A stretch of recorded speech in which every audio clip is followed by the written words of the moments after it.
Bonjour tout le monde, Günaydin, comme on dit en turc, un joueur turc risque de prendre une hyper grosse sanction. La raison, vous l'avez vu, puisque vous êtes là, c'est que vous l'avez vu, c'est ce geste que le joueur a fait, que je ne sais pas reproduire. Ce geste, c'est celui d'un loup. Et donc, je sais qu'on peut se dire, mais attendez, il a fait un loup avec ses doigts, d'où il y a une sanction. Et en fait, je me suis renseigné, parce que quand même, il faut toujours se renseigner quand on voit des trucs, et ce signe, c'est le signe d'un groupe ultranationaliste turc. Et d'après les médias que j'ai pu consulter, et notamment l'information que Wikipédia nous donne, et Wikipédia est assez neutre, ce groupe, donc je ne vous fais pas l'offense de lire le nom, parce que je ne parle pas turc, est décrit comme néofasciste, anticommuniste, anti-chrétien, anti-arménien et anti-kurde. Et concrètement, il est décrit comme un parti ultranationaliste, voire même suprémaciste turc. Et le problème, c'est que le loup, le geste qu'il a fait, ce geste de loup, c'est le geste de ralliement de ces personnes-là. C'est littéralement l'équivalent en France de faire un salut hitlérien, mais en version turque.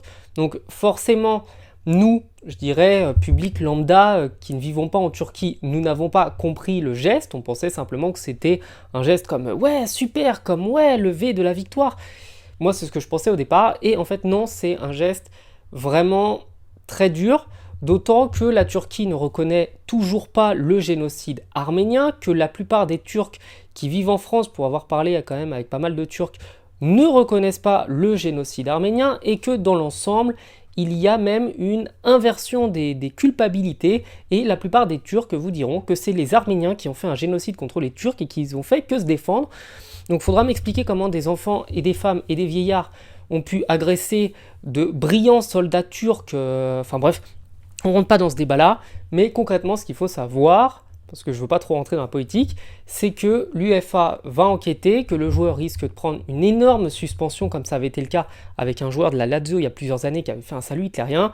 Là, c'est la même chose, c'est le même équivalent, mais en Turquie par rapport au génocide arménien, kurde, etc.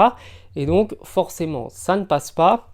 Bref, je conclurai en rappelant aussi que moi, de mon expérience en Turquie, j'ai passé 5 semaines là-bas, je pense que c'est pas mal. Les Turcs sont probablement, enfin du moins à Istanbul, le peuple le moins accueillant que j'ai pu rencontrer. J'ai fait une vingtaine de pays dans ma vie. Et je n'ai jamais été aussi mal accueilli qu'en Turquie. Les Turcs, littéralement, détestent tout ce qui n'est pas turc.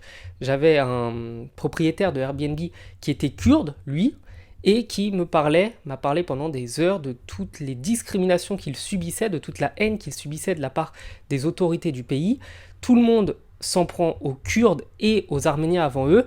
Bref, la Turquie est un pays qui est fier de sa culture. Ça, il n'y a pas de mal. C'est un pays où les gens aiment leur pays. Et ça, il n'y a vraiment pas de mal à aimer son pays. Je pense que tout le monde devrait être un minimum patriote.